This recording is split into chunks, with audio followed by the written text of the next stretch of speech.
क्या कोनिका जी को big boss के घर से निकल जाने का डर सता रहा है?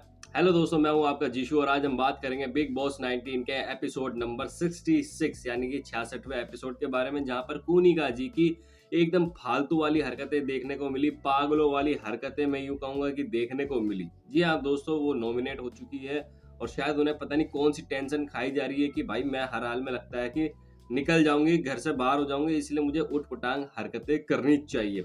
अब भाई वो नॉमिनेट कैसे हुई मैं बता देता हूँ आपको कि अशनूर और अभिषेक है ना स्विमिंग पूल में फुसफुसा के बात कर रहे थे।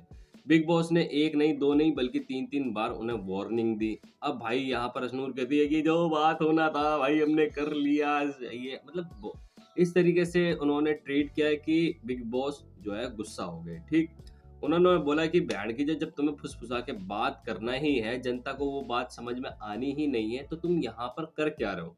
दफा हो जाओ पहली फुर्सत में, तुम्हारी कोई जरूरत नहीं है। तो नॉमिनेट कर दिया गुस्से में आकर, लेकिन मृदुल ने सेव कर दिया था उन दोनों को, जिसकी वजह से बिग बॉस हो गए नाराज। उन्होंने बोला मृदुल तुम बहन की जब छोटे बच्चे हो क्या?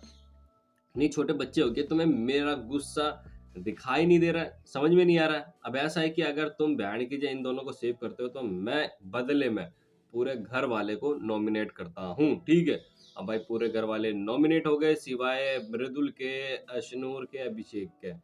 अब यहाँ पर भाई टेंशन में, फुल टेंशन में शहबाज तो थे ही थे, ठीक है, लेकिन यहाँ पर भाई सब ये भी कोनिका जी भी बहुत ही ज्यादा टेंशन में देखने को मिले। ठीक है, वो सोच रहे कि बहन की जब निहाल और बशीर जैसे इंसान भाई साहब घर से बेघर हो गए, तो मैं भी हो सकता है कि घर से बेघर हो जाऊं। चलो उठ पटांग हरकतें करते हो, इतना इरिटेट करती है, इतना इरिटेट करती है, कभी प्लेट बजाती है, कभी बैंड की पता नहीं क्या क्या हरकतें करती रहती है। भाई उनकी ये सब हरकतें देखकर लिटरली मैं थोड़ा शॉक्ड था, हैरान था, परेशान था, टेंशन में था कि भाई इनको हो क्या गया है।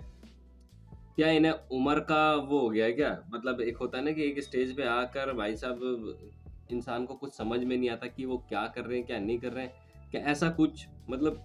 हालांकि ये चीज बोलना नहीं चाहिए, बट ये जो हरकतें हमें देखने को मिली बिल्कुल बेकार घटिया हरकतें थी। मैं तो घंटा इस चीज से खुश नहीं हूँ भाई। इतना क्यों दिखावा करना? भाई लोग अगर चाहते हैं कोनिका जी को तो जाहिर सी बात है सपोर्ट करेंगे, लेकिन कोनिका जी वो सोच रही है कि भाई मैं एंटरटेन करूंगी, मैं बहन की जय लड़ूंगी, हगूंगी, जो मर्जी ये करूंगी, बहन की जय चाहे जो मर्जी हो जाए। मुझे जनता को ये दिखाना है कि देखो मैं कितनी बड़ी एंटरटेनर हूँ। ठीक है, मुझे अगर घर से बेकार मतलब घर से बेघर कर दोगे तो भाई ये एंटरटेन आपको कहीं नहीं मिलेगा। लेकिन पुनिका जी आप गलत है। आपको लोग दादी माँ कह देते, दादी माँ कह देते, आंटी कह देते, आप वहाँ से चिढ़ जाती और ये चीजें सब लोगों को दिखाई देता है। ठीक, बहरहाल मैं तो ये कहूंगा कि हाँ, अगर आपके फैंस है, बढ़िया फैन फॉलोइंग है, लोग अगर आपको चाह रहे हैं, मान रहे हैं, तो टेंशन फ्री रहो भाई, आप बच जाओगी। लेकिन अगर आपको ये लगता है कि हाँ मुझे भाई साहब लोगों को एंटरटेन करना है, चाहे पागलों वाली हरकतें करके करना ही क्यों ना पड़े, जोकर क्यों ना बनना पड़ेगी, तो ये आपकी सोच है। फिर ये आपकी सोच है। बाकी जनता से मेरा सवाल, अरे लाइट चली गई, मेरी लाइट चली गई, कोई बात नहीं, मैं वीडियो नहीं रोकूंगा। मैं बस जनता से ये कहना चाहूंगा कि अगर आपको ये वीडियो अच्छा लगा तो please like, subscribe, follow, share, comments करना ना भूले। मिलते हैं आपसे अगले वीडियोस में। Take care, bye bye. Light चली गई है भाई, फिर भी शूट करा, तो लाइक जरूर कर देना और सब्सक्राइब फॉलो जरूर कर लेना। ठीक है, बाय बाय।